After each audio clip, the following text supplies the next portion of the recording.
Ìgboyà lè yí o, n kò kí á láyà, kò mú ìdánilójú, kò mú yí ọnú ọkàn ra. Kán bá bi á gẹ́gẹ́ bí ọlé ìgbàgbọ́, ìgboyà òun lè yí. Nínú Jòhánù kínní orí kẹrún ẹsẹ̀ ìkẹrìnlá, Bíbélì wí ìgboyà ká ní nínú Jésù, ká nínú Ọlọ́run lè yí wípé ká bá béèrè ohunkóhun láyé àti lọ́run, ká bá béèrè ohunkóhun lórúkọ rẹ̀, lórúkọ Jésù Kristi ọmọ rẹ̀, ó dájú wí àbárakẹ̀ lọ́run àṣekọ̀ á. Ṣé wo nírú ìgboyà bá gẹ́gẹ́ bí ọlé ìgbàgbọ́? Ṣé wo nírú ìgboyà bá nínú àdúrà?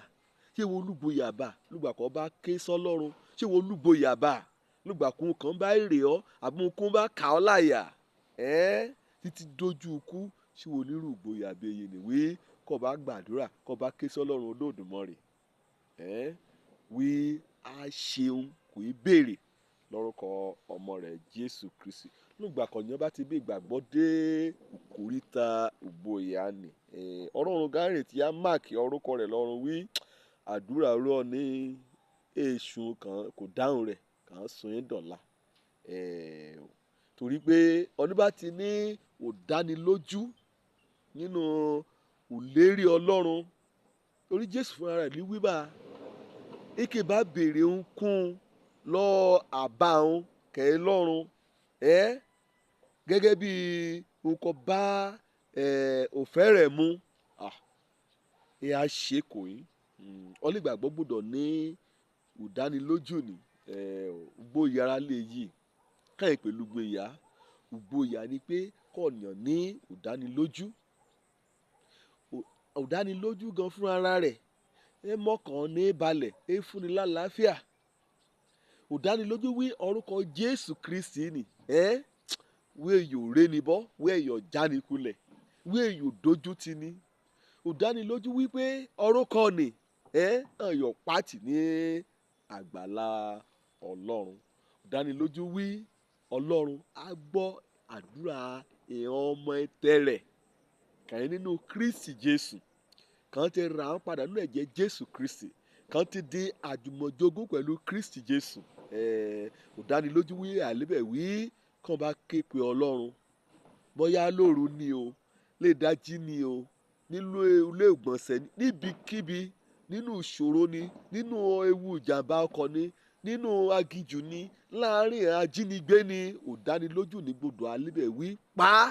Kọ̀yàn bá ti dárúkọ Jésù Kristi, àìgò kàn àkàn lù lọ́run. Kàn bá ti gbọ́ orúkọ ni wí, kàn bá ti dárúkọ Jésù bá ni, bóyá wo ké sọ́lọ́run fún ìrànlọ́wọ́. Ṣé wọ́n rá aago ká lù lọ́run gbọ̀ngàn ni, wọ́n máa gbolé láago ṣọ́ọ̀ṣì hàn ni.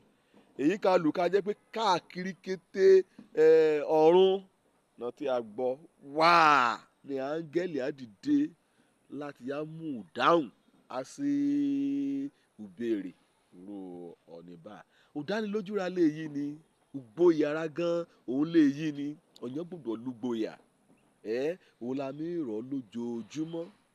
Já nínú ẹ̀ṣẹ̀ rẹ̀, kọ ẹ̀ṣẹ̀ rẹ̀ sílẹ̀, gba Jésù Kristi gẹ́gẹ́ bí Olúwa àti olùgbàlà ayé rẹ̀, kí orúkọ rẹ̀ kẹ́ẹ̀bá yóò lùtùmọ̀ nínú ayé rẹ̀, kẹ́ẹ̀bá yóò ṣèrànlọ́wọ́ akọ́, kẹ́ẹ̀bá yóò àgbà ọ́ lọ́wọ́ ewu, kẹ́ẹ̀bá yóò dojú àti èèyàn ọ̀tá nínú ayé rẹ̀. Ọlọ́run gbọ́ àdúrà o.